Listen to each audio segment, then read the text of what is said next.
கர்த்தரும் மகிமை நிறைந்த தேவனுமாயிருக்கிற ஆண்டவர் இயேசு கிறிஸ்துவின் நாமத்தினாலே அவருக்கும் அன்பின் வாழ்த்துக்கள்.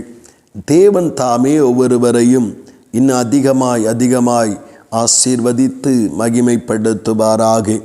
இந்த நாளுக்குரிய தியான வசனம் சங்கீதம் 150 அதனுடைய 6வது வசனம் சொல்லுகிறது, சுவாசமுள்ள யாவும் கர்த்தரை துதிப்பதாக. அல்லேலூயா என்று அங்கே சொல்லப்பட்டிருக்கிறது.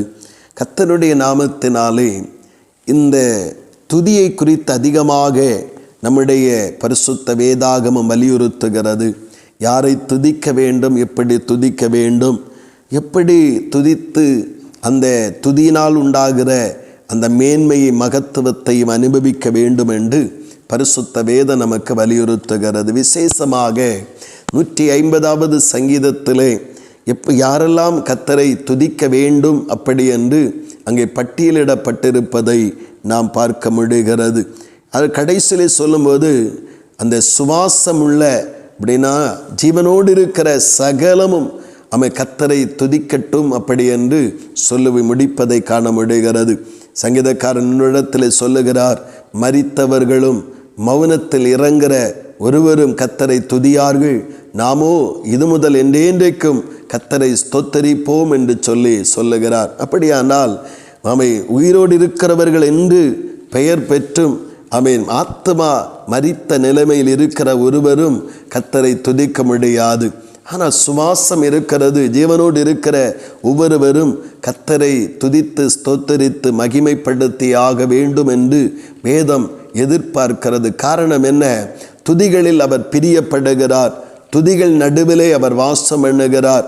துதிக்கிற ஜனத்தை எல்லா இக்கட்டுகளுக்கு நீங்களாக்கி கர்த்தராகிய தேவன் விடுவிக்கிற தேவனாய் காணப்படுகிறார். துதி என்பது அவருக்கு மிகவும் பிரியமான ஒரு தூபம்.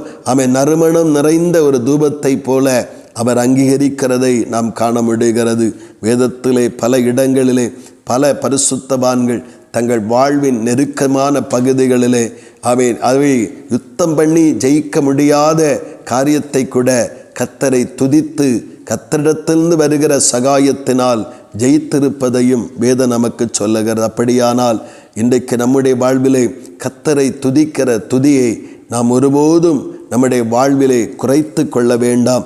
எல்லாவற்றுக்காகவும் கர்த்தரை ஸ்தோத்திரம் பண்ணி எல்லா நிலையிலும் கர்த்தரை துதிக்கிற தேவ பிள்ளைகளாக இருக்க வேண்டும். சங்கீதக்காரன் தன்னுடைய சங்கீதம் 34 சொல்லும் பொழுது விதமாய் சொல்லுகிறான், கர்த்தரை நான் எக்காலத்திலும் ஸ்தோத்தரிப்பேன், அவர் துதி எப்போதும் என்னுடைய வாயில் இருக்கும் என்று சொல்லுவதை நாம் காண முடிகிறது.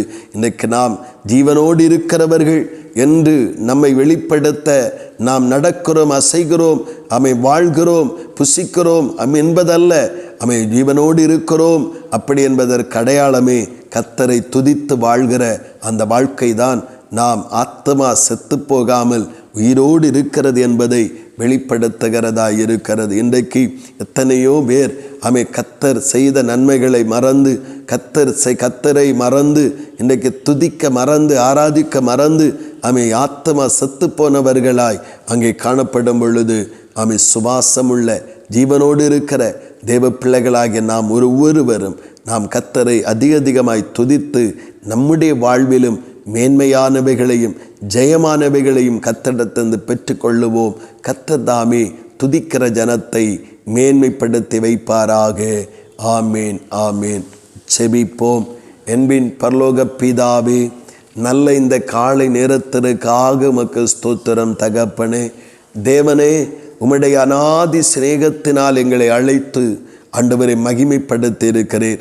எஸ்ஐயாவிலே வாசிக்கிறோமே, இந்த ஜனத்தை எனக்கென்று நான் ஏற்படுத்தி இருக்கிறேன், இவர்கள் என் துதியை சொல்லி வருவார்கள் என்று கர்த்தர் நம்பிக்கையோடு தேவ ஜனத்தை குறித்து சொல்லுகிறீரே தகப்பனே. ஆண்டவரே, துதிக்க ஏற்படுத்தப்பட்ட நாங்கள் ஆண்டவரே உம்முடைய நாமத்தை எப்பொழுதும் துதித்து கொண்டிருக்க, ஸ்தோத்திரம் பண்ணி கொண்டிருக்க கர்த்தர் கிருபையை தாரும். துதிகளின் மத்தியிலே வாசம் எண்ணுகிறவரே, துதிக்கிற ஜனத்தை விடுவிக்கிறவரே, துதிக்கிறவனுக்கு ஆண்டவரே முன்பாக நிற்கிற தடைகளை தகர்த்து முன்னேற செய்கிறவரே, இன்றைக்கு துதியானது எப்பொழுது எங்கள் வாழ்விலும் நாவிலும் நிலைத்திருக்கட்டும் அப்பா.